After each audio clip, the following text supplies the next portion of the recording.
Hello साथियों, आप सभी का मेरे यूट्यूब चैनल यस सेंटर में स्वागत है। साथियों, आज हम बात करेंगे यूपी पेंशन के बारे में। साथियों, यूपी पेंशन कितने प्रकार की होती हैं, इसका लाभ कब हम ले सकते हैं।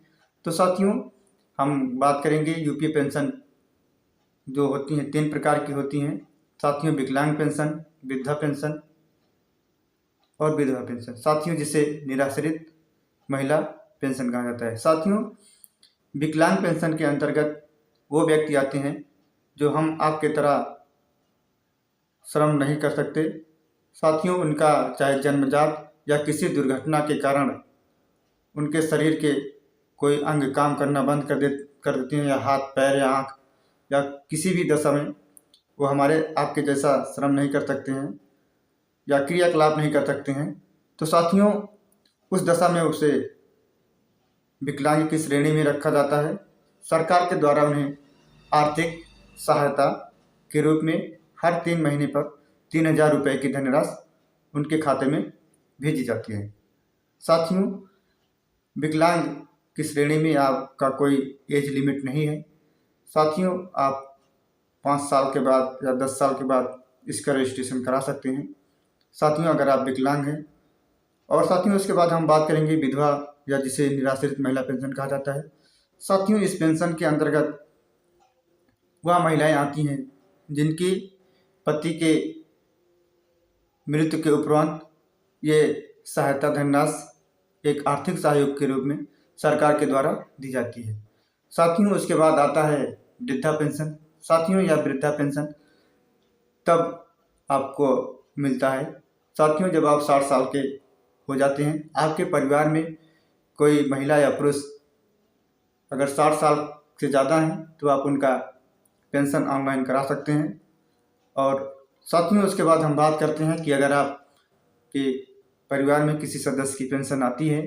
साथियों, पेंशन जो आती है, सबसे पहले हम बता दें इसकी जो शिफ्ट वाइज किस्तें होती हैं, कब कब आपको दी जाती हैं।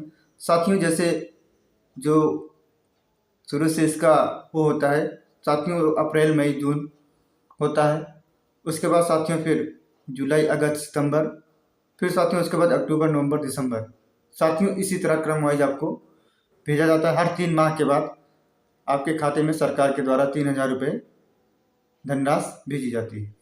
साथियों, हम बात करेंगे कि अगर आपकी पेंशन आ रही है और आपके खाते में अभी तक नहीं आई है, चाहे वो आपकी वृद्धा पेंशन हो या विकलांग पेंशन हो या विधवा पेंशन हो, तो साथियों सबसे पहले आपको जो सरकार के द्वारा अपडेट चलाए जा रहे हैं, साथियों सबसे उसमें अहम चीज़ है KYC। साथियों, अगर आपकी KYC नहीं हुई है तो आप किसी साइबर कैफ़े या जन सुविधा केंद्र या CSC सेंटर पर जाकर अपना KYC जरूर करवाएं, अन्यथा आपकी पेंशन अगर आ रही है, अगर आपका KYC नहीं हुआ है तो नहीं आएगी। साथियों, उसमें KYC होने के बाद आपका मोबाइल नंबर आधार कार्ड से लिंक होना चाहिए। साथियों, उसके बाद आपके बैंक अकाउंट में NPCI लिंक जरूर होना चाहिए, नहीं तो आपकी पेंशन आपके खाते में नहीं आएगी। साथियों, अगर यह सब चीज़ आपने करा लिया है तो साथियों 2025 बीत चुका है।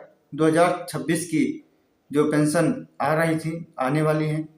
साथियों, कुछ पेंशन सरकार के द्वारा चालू कर दी गई हैं, भेज दी गई हैं। जैसे साथियों सबसे पहले जो सरकार के द्वारा भेजी जाती है पेंशन, वो विकलांग पेंशन है। साथियों, यह पेंशन सबसे पहले भेजी जाती है। साथियों, विकलांग पेंशन लगभग जनवरी माह से आना चालू हो गई हैं। जिनका नहीं आया है या तो उनके रजिस्ट्रेशन में कोई कमी होगी, साथियों उसको आप ज़रूर जांच करा लें। उसके बाद साथियों बात आती है निराश्रित महिला, जिसे विधवा पेंशन कहा जाता है।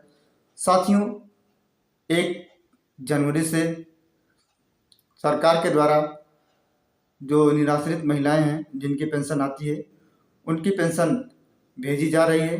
साथियों, यह प्रक्रिया 10 जनवरी तक हो सकता है पूरी कर ली जाए।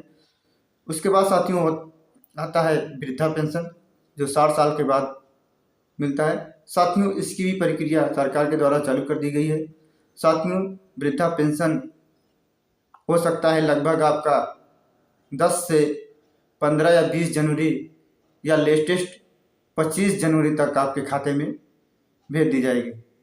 साथियों, अगर आपकी पेंशन आती है तो अगर आपका वृद्धा पेंशन है तो साथियों आप 25 जनवरी तक इंतज़ार करें, या उससे पहले भी सरकार के द्वारा किसी भी समय भेज दी जाएगी। साथियों, अगर जानकारी अच्छी लगी हो तो वीडियो को लाइक करें, चैनल को सब्सक्राइब करें। धन्यवाद।